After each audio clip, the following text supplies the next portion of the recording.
waliwo ebintu Katonda byakola mu bulamu bwaffe mwana wattu nga byewuunyisa. Nekikuwa ebibuuzo bingi oba oli awo byosobola n'okubuuza Katonda n'omugamba ne Mukama, amaziga ge nkabidde ebbanga lino lyonna, Mukama obadde tondaba? N'omugamba Mukama, ebbanga lye mbadde mu fake relationships zino nga butuufu wakava mu relationships nga 5 naye nga zonna ziri fake, naye nga ku mulundi guno mwana wattu Katonda ng'akuleetedde omuntu n'ogamba nti naye Mukama, omuntu ono basinga wamumpa nkyali mu embavu n'akwagala ebitaagalika, ne mwana wattu nga n'emyaka olunsi gy'otuuseemu tegikyasobola mukwano, naye nga Mukama wamuleetedde. Oyinza okuba nga mwana wattu wayavuwala, obwavu buli obwaddala nga n'olususu lwo lufuumuuka evvu okumala emyaka 2 miramba, omwaka ogwa 21 Mukama n'akyusa obulamu bwo n'akuwa ssente. Abantu ne batandika okwogera, yagenda mu nnyanja, ssente azigyeewa. Omanyi abantu teboogedde nneeya n'emboozi z'amalwa. Ne weebuuza, mu Uganda mulimu ennyanja, mulimu Victoria, Kyoga, Bunyonyi, Albert n'endala nnyingi. Kyogamba gwe wabulwako n'emu ku ezo mw'ogenda ofune ssente oba gwe obugagga tobwagala. Tukkirizangako olw'olumu nti Katonda akola. Tulekere awo nnyo nnyo okwogereza emboozi z'amalwa. Buli gw'olabye Katonda gwadde omukisa mbu yagenda mu nnyanja, naawe gendayo ozifune.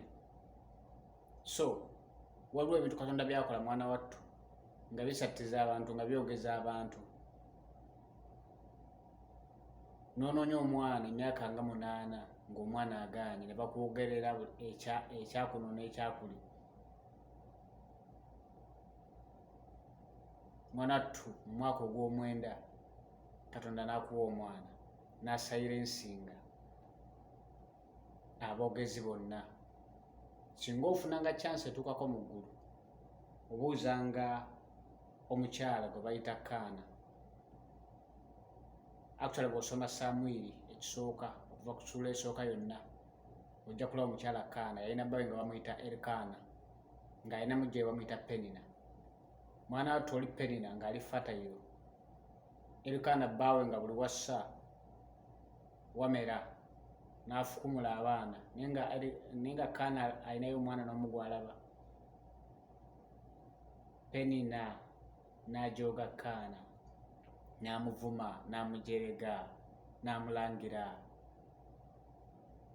Kaana yatuuka mu mbeera ng'awulira kimutabuseeko, nga kyasigazzaawo ye Katonda yekka.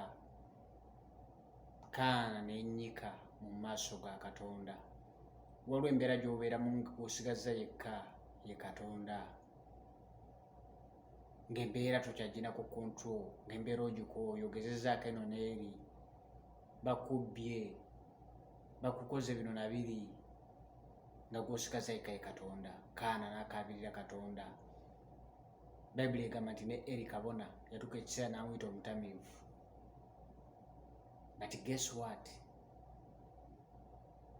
Kaana yafuna omwana, ate atali mwana wa bulijjo, wabula yafuna nnabbi Samwiri. Katonda takeera ate takerewa, wabula mu biro ebituufu akola. Naye kyewuunyisa ekisanyusa kye kino nti bw'akola, mwana wattu asayira ensinga abalabe bo bonna, abalaba abo baakusookayo busoosi, abalaba abo baakeera bukeezi. Naye towanika, toggwamu maanyi. I have no doubt that in the right time, God is gonna surprise you. He's gonna meet you. He's gonna see you through. Don't give up. Stay strong. Stay focused. Wait on God. Believe Him. Trust Him. He's gonna work in the right time. Stay blessed. Shalom.